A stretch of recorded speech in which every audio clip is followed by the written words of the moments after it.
Hey everybody, what's up? This is Ash for the Triple S League here with Jamie Catalyst. We are doing a review in progress for The Outer Worlds today. This game's been out for a few days now. Been really enjoying it over this past weekend, and now that we're about 10-ish hours in. Probably 12 to 15, I think. And about half of that was like 8 hours straight after the game came out, wasn't it? I know you're addicted to this one. Let me do a deep, heavy sigh. Yeah, one night. 6 or 7 hours in one night. So obviously we're nowhere near the end of the game yet, and we definitely haven't had the opportunity for multiple playthroughs, which is one of the massive appeals of this game. It was even recommended to us by the publishers when we were offered a review copy, which I refused because it was a key for the Epic Store, and I turned that sucker down and just bought it on Microsoft, because I will not do that. But anyway, they said, definitely do multiple playthroughs. That'll help you experience the game, as much of the game as possible before you write your review. I was like, thanks, you sent me the review key like 8 hours before the game releases. How am I supposed to do one playthrough, let alone multiple playthroughs? But anyway, I can definitely see, having played some of it now, I can definitely see where multiple playthroughs will really help you experience everything this game has to offer.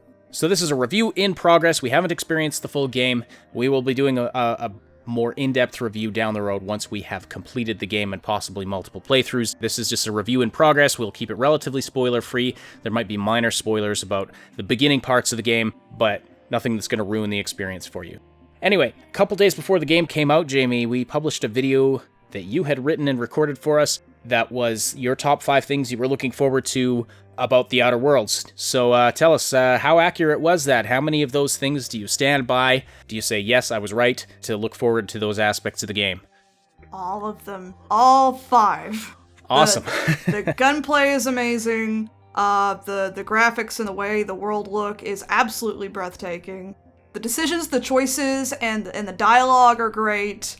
And I'm getting to experience my fantasy of playing myself in this crazy sci-fi western world that I absolutely love, and I get to really be the little shit that I've always wanted to be. It's great. So you're a big fan of Fallout New Vegas, I know, also from Obsidian, and there's been tons and tons of comparisons, of course. Now, you've mentioned to me a couple times that it feels like you're playing New Vegas again, so tell me about that. I think the main thing that makes me think of New Vegas is the writing. And the RPG and gameplay mechanics, but mainly the writing. It's definitely got that taste of, there's serious things going on, but lots of people don't really take it seriously. There's a lot kind of like, funny dialogue, or, oh my god, all these people are stupid. These people are so stupid. And just the fact that you can be the most terrible person, or you can just literally be nothing but a snarky, cynical, crazy person.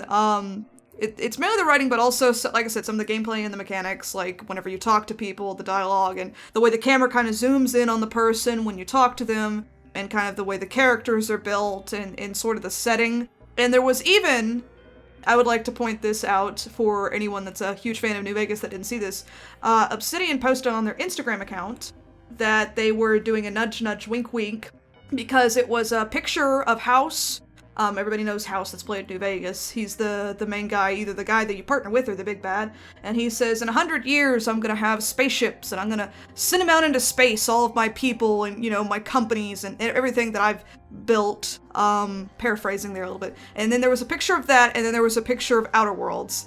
And I think that was Obsidian kind of hinting at the idea of this is sort of our sequel about what would have happened and House stayed in power, and he got to build his little rocket ships and send his people out in his colonies, which I thought was really cool that they did that, because it really does kind of feel like that. It feels like the future of New Vegas if everyone forgot, but it's still the same people, the same feel of it, but everybody forgot what happened 100 years ago. Well, it does seem like it could definitely be a spiritual successor. It could fit in the same timeline if they were able to do that. I mean, if you're off in a colony in space and it's like, oh, there was this stuff that happened 100 years ago on Earth, but whatever, that's ancient history now, we're doing our own thing. But yeah, the feel of the game, there's a lot of familiarity with the Fallout universe. And when you're talking, of course, about it was made by the creators of the original Fallout, that's not a surprise. It's got a lot of the same humor, it's got a lot of the same feel, a lot of the same depth of the world. A world that There's some pretty dark things going on, but it doesn't take itself too seriously. And the world, I mean, we might as well just sort of dive into talking about the setting in the world right off the bat here, because the world just feels amazing. I love it. As I was playing, and you have the ability to travel to all of these different planets within the solar system, I kind of felt like this is what Mass Effect Andromeda should have been. My brother said the same exact thing, and he... Oh, really? He loves Mass Effect so much. He wanted to give Andromeda a real hard try, because he loves that so much. But he definitely felt the same way as well. Yes, I mean, it's a smaller scale, smaller budget. The world is smaller than Andromeda's world, or Mass Effect in general, but this is not a AAA game. That's another thing to emphasize. The creators have been emphasizing that since before they started, or since the game was announced, essentially. This is not a AAA game. It has the potential for future games of this series with more AAA budget, because they've got that Microsoft money behind them now, but this game was a passion project from the guys at Obsidian, and you can really tell they put their heart and soul into this. The world is really fleshed out, it's really deep, it's really awesome, and the way that all of the different factions interact and just the way it's set up with it's this world, it's essentially this solar system with a bunch of planets, hence, the outer worlds, plural worlds, a bunch of planets you can travel to, but everything is controlled by corporations. So it's kind of a Cyberpunk meets Mass Effect, meets Firefly, meets New Vegas, meets Greedfall almost. Like, it's kind of got all of the best things from all of those IPs. And I threw Greedfall in there just because of it has the reputation system with the different factions. And I know that there are other games that have done that as well, but that's just came to mind because I played it very recently. But everywhere you go, everything, the corporations are everywhere. And their employees are like obliged to say their slogans, and they do so very begrudgingly. Like, it's hilarious. You'll be talking to some random soldier or guard at, who's like needs help with something, and he's like complaining about what's going on, and he's like, oh, by the way, yeah, don't forget, Anti-Cleos is better than nature. Things like that. Or the guy, the first character you meet in the cave who's been shot, and he's like, the first thing he says to you is his company's slogan as he's bleeding to death. It shouldn't be funny, but it is, because, they're just contractually obligated. They don't work for governments. You don't have, in so many RPGs, you have different, like, political factions, and in this one, it's all about the corporations. They are the supreme powers in this world. You live or die by their rules. And so it's a really fascinating, dark future, but at the same time, it doesn't take itself too seriously. It's pretty great, in my opinion, that we've got this sort of serious thing going on, then we've got the dialogue and the corporations. With that setting, we also have the story and the writing to talk about. I would actually like to discuss the choices. Some of the very difficult choices you have to make. I know if you're out of Edgewater, you've already had to make one of them. You have to go through these big, sort of morally gray choices so you can get what you need and go on to the next area. And it has a big impact on the area and the story and your reputation with the people of that area and your reputation with the board. And I am really, really interested. I love the way they've crafted these choices, in my opinion. Because with Edgewater, you have the choice between helping the guy that runs Edgewater, and then you have the choice between helping the lady that's helped all the people that have been kicked out of Edgewater. Yeah, what do they call them? The derelicts or the renegades or something? The deserters. Deserters, yeah, so the deserters. At first, for me, the decision seemed pretty cut and dry. I didn't really want to help the corporation. And I made the decision to help the deserters, but then I watched somebody else play the game, and I saw how their decision unfolded. And there's actually, depending upon what choice you make, if you make a certain choice in particular, there's actually a way to make that choice end up being the better middle ground of choices. Because after talking to everyone, and then Parvati kind of talking to you about, I don't think you should do it this way, think about all the people, and just kind of weighing it all, they were both sort of morally gray choices. Because there was really no right decision. Yeah, either way, you're screwing somebody over. And you have to kind of decide just which which person you're going to screw over, and you're brand new to this world, and so you don't even know. And I like that aspect of it. I like that aspect of just being a complete newcomer and having no relationship with these factions, and having the complete freedom to play it how you want. You can try to stay on everybody's good side, or you can be more of a renegade, and it led to actually a really fun moment, because I chose to help the deserters, and so the guy who runs Edgewater, he was not very happy with me, and refused to give me the thing that I needed from him, right? And so then I was like, well, what am I going to do about this? I don't know where to find another one of those, and it's sitting right there, but he's surrounded it by guards and stuff in this room, and I was like, hold on, Parvati, you stand over there. I'm just running in to grab this thing, and then we're booking it the hell off this planet. So that's what I did, and it was super fun because I used the tactical time dilation. They're like bullets whizzing past, run in, grab it, and just like run past Parvati, and it's like, come on, let's get the hell out of here. They're shooting at me all the way out of town.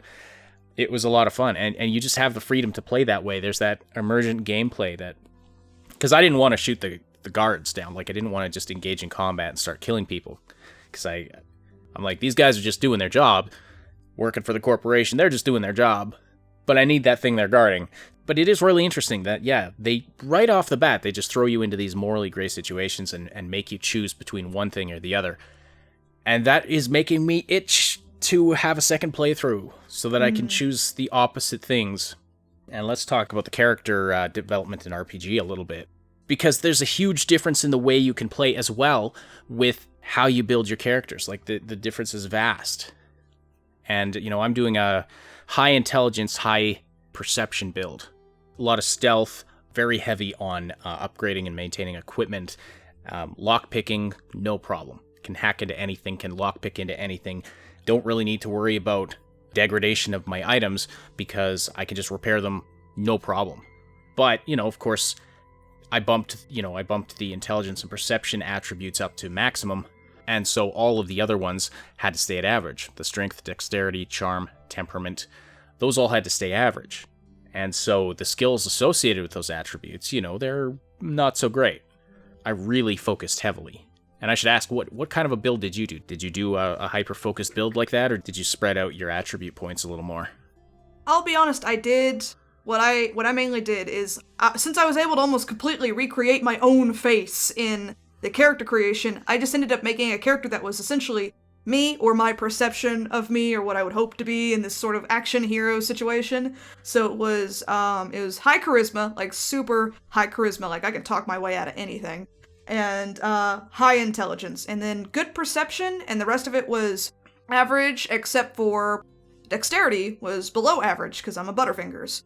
So I kind of built it like that. There was even a moment where I kept falling off of buildings. So you know that the flaw system? I actually even got a flaw where my character is afraid of heights, just like I am now. And I'm like, this is perfect. That's awesome. I didn't even realize that could be a thing. I got one flaw offered to me as well. Raptophobia. Because fair. I had a lot of engagement with the Raptidons, or whatever they're called. And I took it. I took it, and because it gives you you get a slight nerf when I'm fighting that particular creature now, but I got an extra perk point. I was like, sure, why not? It was a better deal for me because I got the extra perk point, and then, you know, all of my stats are a little bit nerfed when I'm like high up. But how many times are you playing the game and you're fighting people where you're high up on a building? That doesn't happen very often. So I'm like, no. I got the better deal of this. Well, unless maybe later in the game there's more vertical areas. If we go to Byzantium, I bet there will be. Yeah, and that's the other thing about the world. Like, I can't wait to see all of the different areas. I know we're kind of backtracking here a little bit, but like, yeah, you have the first area. Like, all the different planets in this game are so different. Mm-hmm. There's your planetary surfaces, and then there's like the space stations you can go around in, and then there's the one planet, Cilia, where it's like they started terraforming it, but there's like this energy shield. It's like a dome of survivability with this energy shield around it, and you can actually walk through that, but you die really fast on the other side. But yeah, there's this kind of rocky surface with all this big machinery and creatures that throw rocks at you and stuff. So I can't wait to see what's in the other outer worlds. But getting back to the RPG elements of it, so you pick your attributes right off the bat. There are 6 different attributes. They're divided into body, mind, and personality. And then based on those, like the levels that you put those at, those affect certain skills. And the skills are numbered 1 to 100. And, for the first 50 points that you can put into your skills, you actually put points into that skill group. And then all of those skills go up until I think 1 or 2 of them hit 50. Then you are able to put points into an individual skill. And so each time you level up, you get 10 more points that you can put into either a skill group or an individual skill if it's above 50. So it's a really interesting system. You get some good advancement right off the bat because your attributes significantly affect where your skills are initially at, and then you can, distribute your points as you will. But then you can also hyper specialize in various things. And so I'm pumping a ton of points into science right now because I really want to see the science weapons at work at their maximum capacity. By the way, the science weapons are a special class of weapon in the game that you have to basically go out and find. So you don't just pick them up off of enemies or whatnot. It's a special class of weapon that they all have very bizarre effects. For example, the shrink ray. I think there are only 5. Either the only 5 of them or only 6 of them in the game. Yeah, there's only a few. And I'm paranoid about accidentally scrapping one of them. I hope there's some kind of safety thing, because knowing me, I'll accidentally scrap one and not even realize I've done it until 10 hours later, and then be like, oh shoot, where is that? But yeah, the RPG, and now you're more experienced with RPGs in general than I am, but the RPG elements seem pretty deep on this one. You just have a ton of freedom to specialize as you want. How you distribute your points. You really have to manage your weapons. You have to manage your companions' weapons and armor, at least if you want them to be useful in combat. I sort of generally manage the companions. I actually set my companions to defensive mode, because you can set them to either passive, defensive, or aggressive. And so I put them in defensive mode, which means they don't attack, they don't engage in combat unless I command them to, which I like. So then they're not just, running ahead of me if I'm trying to pick something off from a distance. They're not running out in front of me and getting in my line of sight, but they do attack if I tell them to. So I like having that option. You can also pick what distance they follow you at. I like that a lot. But there's also cases where, I'm playing on normal difficulty, which I thought, I'll just, the combat's not going to be a big deal.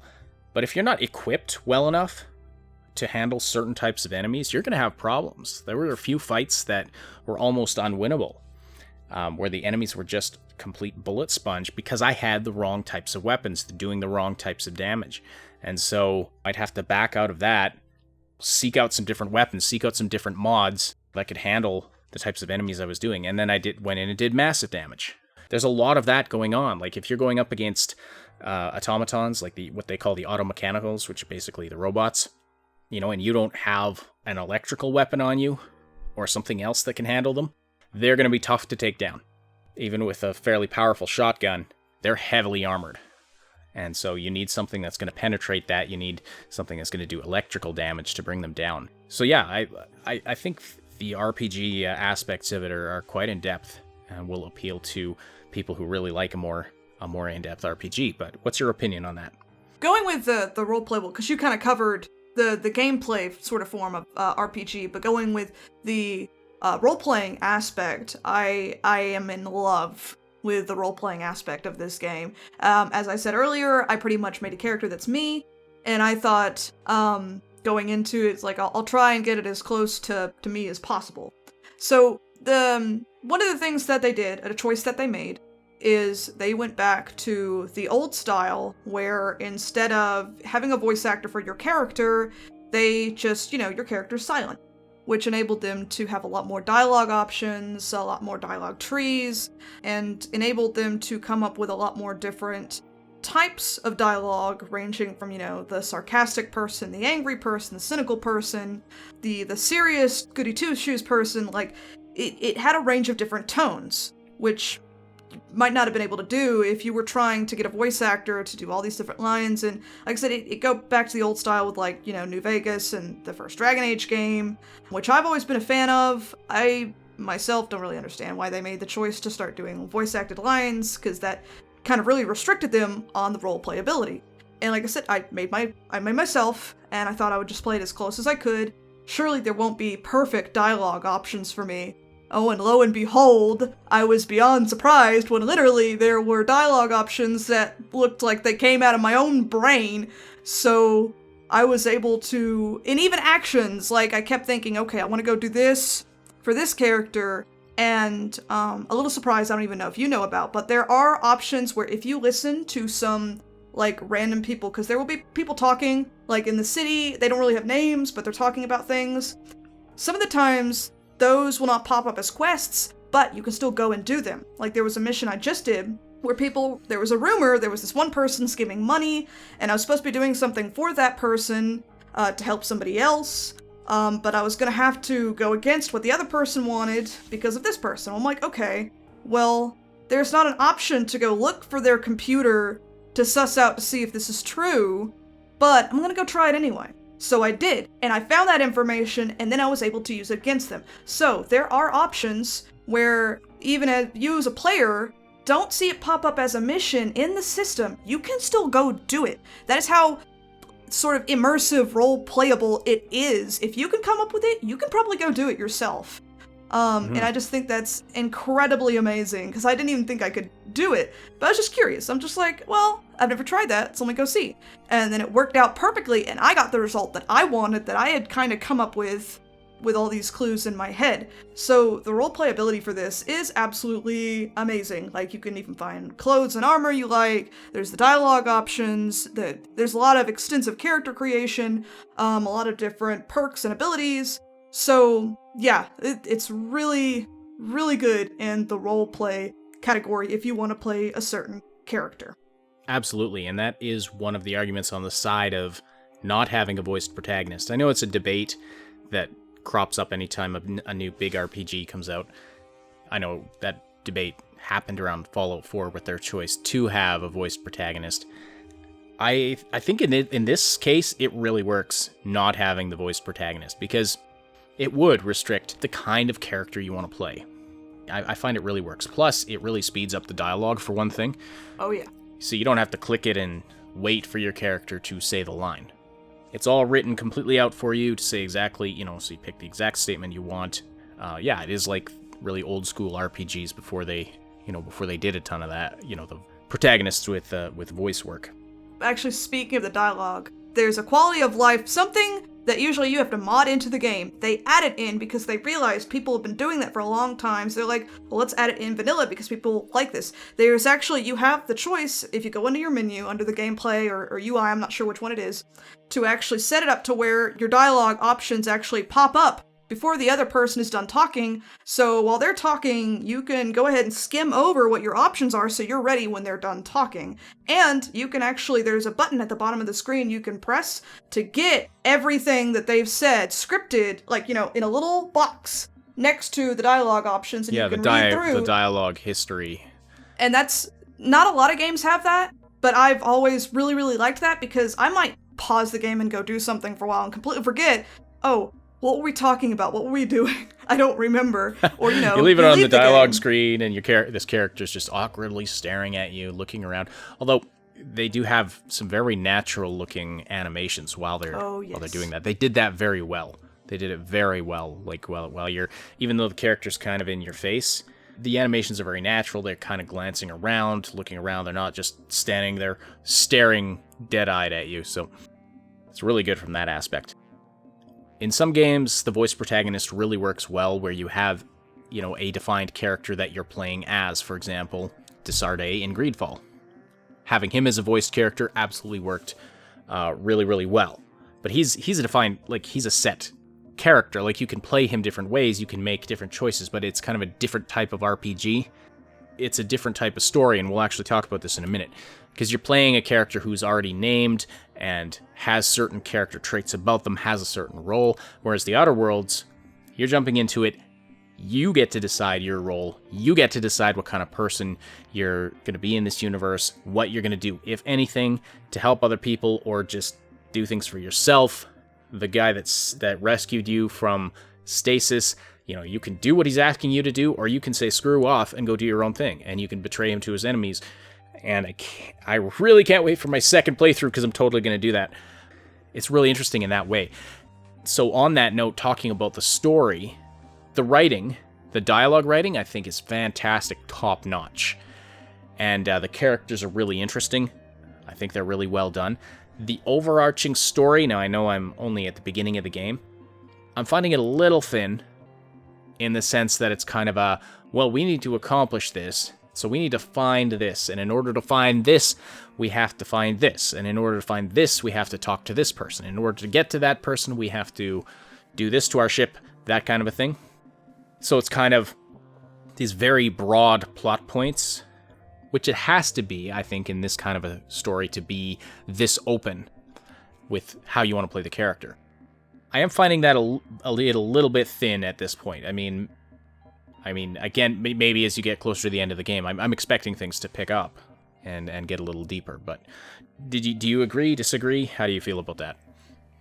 I mean, I've been so enraptured by the game. I haven't even really thought about that, it being sort of from point A to point B. But like I mentioned earlier, I started trying to challenge myself to not necessarily limit my choices, my decisions, my actions to what the journal is telling me I need to do, and think a little bit outside the box. And I've still been getting missions done by not necessarily doing what the game originally had planned. And I guess since I learned I can do that, that's sort of changed my entire experience from what it could have been if I hadn't known I could do that. And yeah, and I don't want to give the wrong impression. Like, there's a lot going on in the world around you. There's a lot of side quests you can pick up. You kind of don't notice that you're kind of on this... Like, it's the main quest of a very open RPG. They're always kind of like this. They're the broad mountaintop plot points. And there's little steps along the way to get there. And then there's smaller steps along the way, and there's multiple paths you can take to get, to these different points. Plus, there's all your side quests that are different. But just like you, like... My first task was to go travel to the one, space station. And I was like, screw that. I'm going to fly to Phineas's lab and check that out. So I did, and I found the shrink ray. And, got to learn a whole bunch of other stuff about the world. And how tasty cysty pigs are, apparently. Really, really kind of... gross. Disturbingly pragmatic. The way people eat in this universe. It's disgusting, and the game allowed me to actually talk about my disgust of the food of this world, and I'm so happy about it because I'd been feeling that, and then finally there was a dialogue option, and I'm like, yes, it's perfect, it's right out of my brain, like I've been talking about. I was so happy about it. Yeah, they do seem to have really tried to cover all their bases. Like, you can respond to people in pretty much any way you want. But yeah, like, that's, again, I think it kind of has to be that way, like I said, where you have this very broad mountaintop type story, like these general goals that you need to achieve. And I'm really curious what your goals turn out to be. If you decide to betray Phineas, that must severely change the story. Like, the fact that you can even do that literally the second place you go, right out the gate practically, yeah, is incredible. And I can't wait to try that because, like you said, that has to extremely change things. Yeah, absolutely. So while we're on that, let's talk about the companions. We've encountered... I only have 3 so far of the 6. You said you have 4? Actually, I have 5. I have 5. Okay, and I think you have a couple of people who I didn't realize could become companions. So my first and favorite companion was Parvati. I really like her a lot. And then I met Ellie, and Ellie's not as interesting a character to me as she seemed in the story trailers.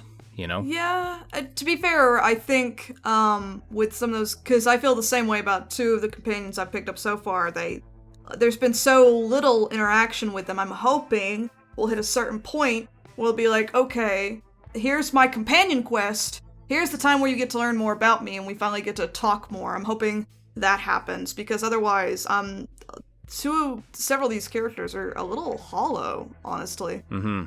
I think the companions are my least favorite part of the game thus far. Not that they're terrible, and they're pretty useful in combat. You have a lot of options as far as, like I said earlier, how closely they follow you, how they attack. You can set them to aggressive, passive, whatever. You can determine only melee, only ranged weapons. You have lots of options there. So like, as far as utility in combat, they're really good. They don't mess up your stealth really.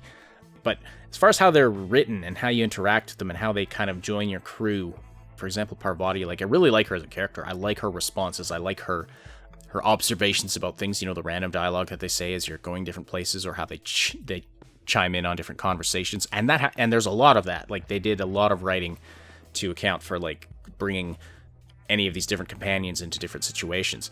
Her companion quest so far, though, I found a little thin and kind of predictable and kind of not all that interesting, because it's like this romance thing, and I don't feel it's done very well.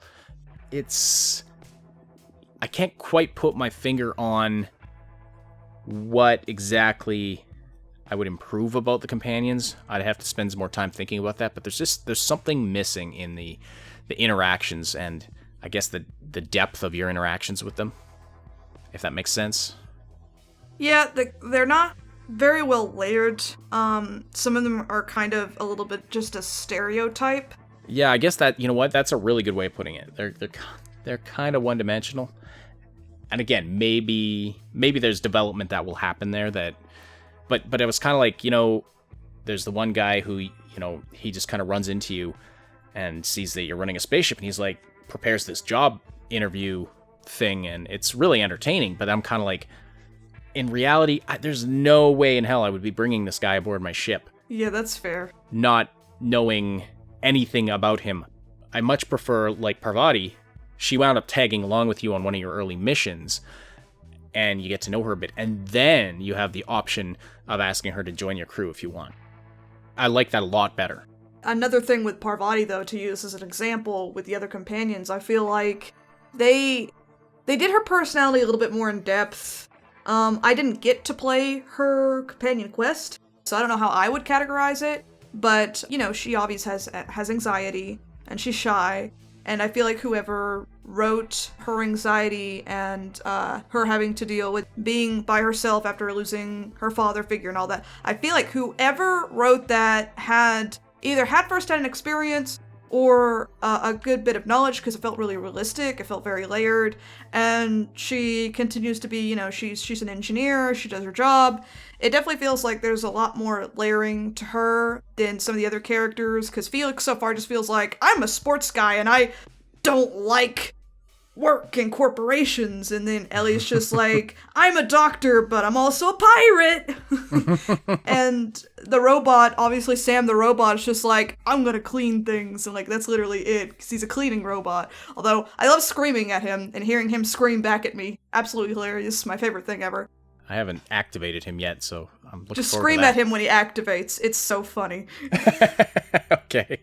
And then the vicar is actually, ironically, even though I kind of love-hate the vicar, because of it's complicated, because obviously he lies to you continuously, but and it's obvious lying. He's not even really a good liar. So, but I found the vicar kind of like Parvati to be more interesting. He's still, it's like he's on the cusp of being a stereotype, but after you do his companion quest, there's some more understanding of him, but there's also like this layered effect of, I bet he's not even really a vicar, because he's so angry and like he curses a lot and he does all those things, so I bet he's a completely different person. Like, it's just, like I said, with layering is a really important thing for story writing. Absolutely. And again, this is a first impressions review in progress, and so there's a lot of these unanswered questions that are going to be answered down the road, and so we'll do a more thorough review and sort of revisit some of these things after we've been able to complete the game, hopefully more than once. But this is getting longer than I was anticipating already, so let's move on to talking about the combat and controls, and then we'll talk about some of the technical aspects, and then I think we'll wrap up. So the combat, I really enjoy the combat. I really like the tactical time dilation. It adds a very interesting element to all of it, and as soon as you activate that, then you have, if you've bumped certain skills up enough, you have the ability to target different parts of the body, but it's not like VATS where it just auto-targets. You have to actually aim, and depending where you hit the enemy on their body, it has different effects, like you can blind them if you hit them in the face, you can stagger them, or you can cripple them. You can do all of these different effects that significantly affect how things go in the combat. That was my saving grace in a few of the encounters I had with automechanicals when I didn't have, an electrical weapon that I could use to really damage them. I used the tactical time dilation and staggered them. And when you stagger an automechanical, they fall down. Like they're down for like 3 or 4 seconds. And so I'd stagger them, they'd fall. Sometimes they'd go flying. And then my 2 companions would run in and be beating on them. It was often actually rather funny. But yeah, that really adds a great element to the combat. But also it's just really smooth and real fun combat. And there's so many different ways you can do it based on your skills again, Melee build, ranged weapons, long guns, pistols, heavy weapons. You can specialize in any of those. You can specialize in, various effects and things. Now, I am finding the selection of weapons and options to be a little bit restrictive. There's not as much of a variety of weapons as I would like. There's kind of your basic weapon types that you can mod in different ways, and you can improve them. But like I have a hunting rifle right now, and I'm hoping I for the past like half of the game I've been wanting to find a different rifle, one that I could put a muzzle mod on, because I can't muzzle mod this rifle, and I really want to have a silenced sniper rifle. Actually, you can. The farther you get into the game, the more options with weapons open up. And it also, same thing with leveling up. The higher level you are, the more types of weapons that you find, which was a similar system, I think in New Vegas, or it might have been a different Fallout. I can't remember. That might have been Fallout 4.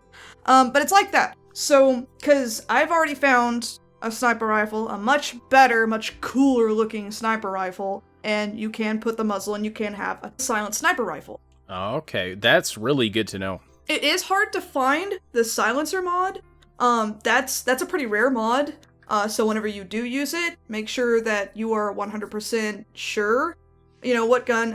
I'm giving this advice to anybody else that's listening, because there are going to be some mods that you find, like you're going to go into a crawl space and find them or what have you, and they might be a lot more rare than some of the other mods and a lot harder to find. A silencer is one of them. Very hard to find. So when you do use it, make sure 100% that you are ready to use it and never get it back. Yeah, because the mods are basically consumables. Once you use it on a weapon, there's no recovering it. You can scrap the weapon, and if you have a high enough engineering skill, I think it is, there's a chance of recovering the mod, or a mod. But the fact that they're consumable, you can't, once you put it on, you can't remove it. That's an interesting choice. I wonder why they went that way as opposed to a Fallout 4 system where you can build the mod, you put it on, but you can remove it, replace it with something else, swap it out as you will. Not really sure. It definitely feels like it's going to make things a little bit more complicated. It also puts a different perspective on really rare mods that are much harder to find. That's true. It might be a game balance thing. But anyway, carry on with what you were saying though. So I think, for me, the mindset I've been in finding new types of weapons in different places is it feels like...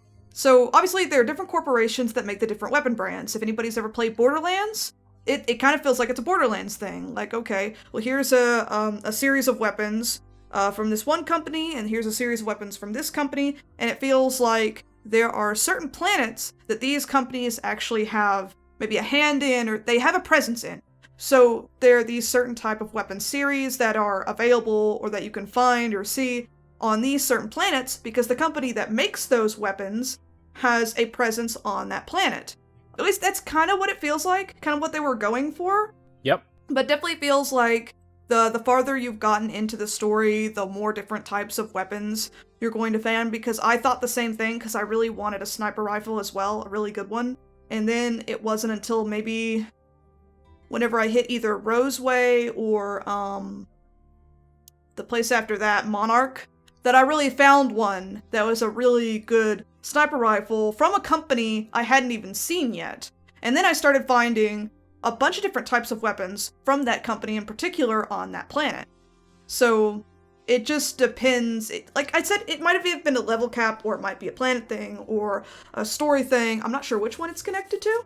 but definitely the farther in you get, the more different types of weapons that you were going to find. Yes, well, that's really good to know. That gives me some hope for the future, because I was, like, I'm scraping by, which is kind of good. Like, it's kind of good that there's not this overabundance of different weapons and mods, that I'm really having to pick and choose which ones I'm going to bring along, which ones I'm going to scrap, which mods I'm going to use, because you do have to think. Before you mod your weapon, you want to mod it to be a certain type of damage type. You can't just quickly swap that out on the fly. Like, that mod's gone. And then, yeah, you can put a different mod in there, but then the previous mod is just gone. So it does make you think ahead, which is, I guess, that's really good for a gameplay. Immersion-wise, it's kind of like, well, why can't I pull this out and use it? But I guess it's just kind of, this is how this world is. Maybe it's the corporations. They just make it obsolete, so you have to buy a new one. Like, once you install it, actually, that kind of works. That's what I was just thinking. That's brilliant. I love it. Yeah. But anyway, so, like, how does the combat feel to you? Incredibly satisfying. Just like how I thought it would be when I made my top 5. It's incredibly satisfying gameplay and combat. And I do love that you can definitely take a bunch of different types of methods. You can come at the combat a bunch of different types of ways, especially whenever you start thinking of it perks. You were talking about earlier how you have it to where your companions always stay in the back. I always have them go up front first because I actually have a perk right now that doubles the XP I get from every kill they make. So they're pretty much my leveling machines right now. I'll send them in first, and if they need my help, I'll come after them, or I'll just pick a different combatant that they're not already getting.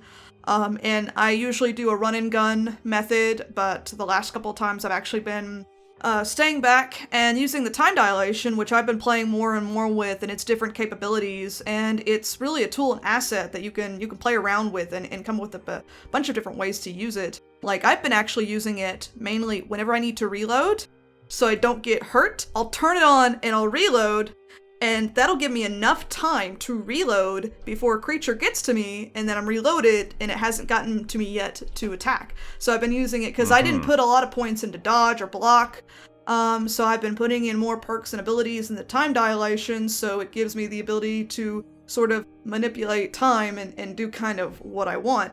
And I'll even come into combat with just my pistol, and I'll go ahead and bop, sort of stagger or blind as many enemies as I can with that time dilation, and then I'll have the companions go in. So it's an incredibly satisfying, really smooth, fun combat system, and I really love what they did with it.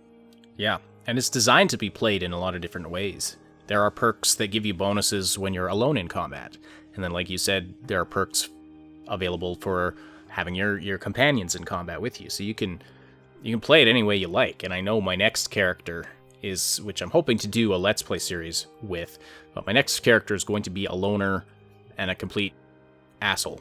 He's just gonna try to create as much havoc as possible in the world. That's gonna be my goal for my second playthrough, and basically try and make all the opposite decisions that I made this time. So yeah, I think I agree that the combat is very satisfying and the feel of it is really good. The game in general looks really good. On the technical end, like, I haven't encountered any bugs. The only thing is, there does seem to be a technical issue with some of the graphical rendering, and the game is actually giving a lot of people simulation sickness, or motion sickness, most people call it. Even though it's kind of the opposite of motion sickness, but yeah, a lot of people are getting, headaches and having trouble playing this game without feeling sick. And it just seems to be there's something about the game itself that is causing this, because I played with, and I put out a video on this. You can check it out. We'll link it on the screen here. About some tips for reducing this. There's a micro stutter that happens, especially if you have high screen effects on. There's this micro stutter that it was even making me a little woozy. When I turned the screen effects all the way off, that went away. It was a lot smoother. Anything you can do to increase your frame rate will help with that, having it be smoother. But there's just a lot of things in this game that it's not good for people who have really bad motion sickness. For example, Obsidian cannot play it. Now, some people with milder forms of motion sickness have have found ways around it. So check out that video if you're having any issues with that. But other than that, technically, it runs really well. At least for me, it has. It's really smooth. Your companions don't get in your way. Like, they're managed really well with their AI. That they stay out of your way, and you could kind of, even if like they're blocking you down a hallway, you can kind of pass through them sometimes. You can kind of clip through them. Like, I had noticed that. There's yeah, like a no exactly. clip feature. Yeah, overall, just it runs really well. I think Obsidian's done a very good job. It's a game that you can tell it's not a AAA game. You could feel the smallness of the game in some ways, but it's still richly detailed, very deep, very enjoyable title. I don't know if that makes sense what I'm saying. Like, you could feel the smallness of the game. Like, you can just tell that, the areas that they give you to explore, yeah, they're a little smaller than in some games. Small, but they're packed with content. They're limited environments, but they're very rich and heavy with things to do and people to talk to. Right, exactly. It's not Mass Effect, where there's like a bunch of different planets, but you get on one, there's maybe one thing to do on that entire planet. Now, it's more like you got like maybe 4 planets, but there's like maybe 12, 13 things to do on that one small planet or small space. They filled it with stuff instead of making it massive, which to me, I will always pick something full of stuff over something that's massive and vast and just empty. There's not just endless wilderness to travel across to get to your next objective. Mm-hmm. And that was in Mass Effect Andromeda especially. Oh, yeah. That was a big thing. Like, you spent all this time driving around in your car to cover these vast swaths of just sand or, just terrain. In the Outer Worlds, it's a lot more compact. So when you're traveling around an area, you can get anywhere in this area fairly quickly, but there's a lot in there. There's still like 2 or 3 factions I have not encountered at all yet, and I'm hoping for more opportunities for like stealth and like alternative ways of sneaking into somewhere. You have that holographic shroud that you get that's like this cloaking device that makes you look like a different person. So far, I've had one opportunity to use it. I'm hoping there's more of that. I hope that there aren't missed opportunities. And I told you about the shrink ray, how I feel like at this point, like, yeah, it's cool, but I'm not finding it all that useful. But as I bump up my science skill and maybe improve the weapon a bit, hopefully it'll become more useful.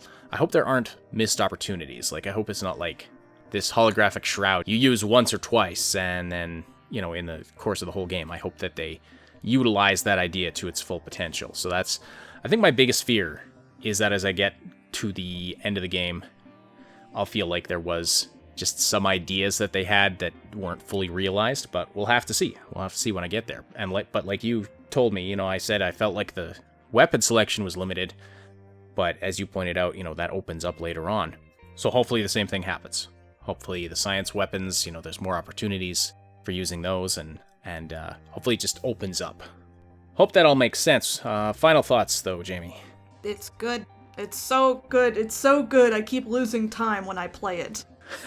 And I just want to keep playing it. It's been so long since there's been a game that has completely and utterly taken over my senses or enraptured me to such a point that I'll be working on something else, or I'll be going somewhere and doing something, or even just hanging out with friends, and I'll be like, I could be at home playing this game right now.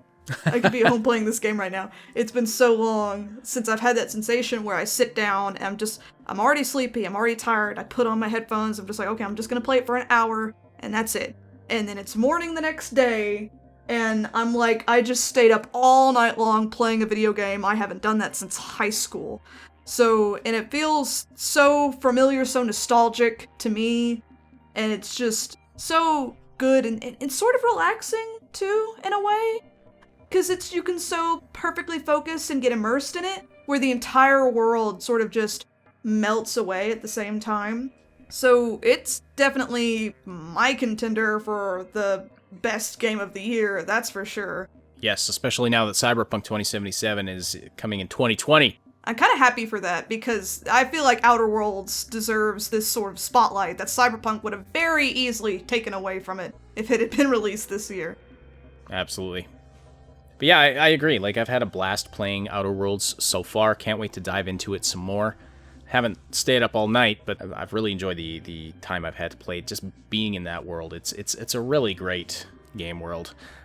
Let us know what you think if you've had the opportunity to play it, or if you've had the opportunity to watch some footage about it, or what you think about our comments. Again, we will have, a more in-depth review coming later on, where we'll talk about replayability, we'll talk about some of the story aspects and choices, things like that.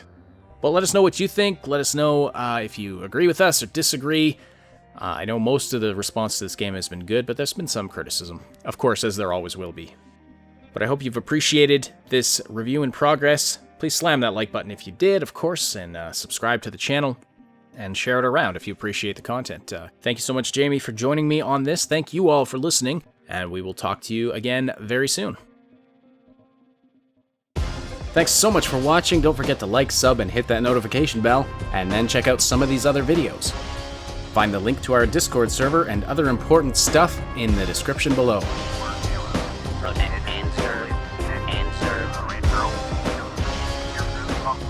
What?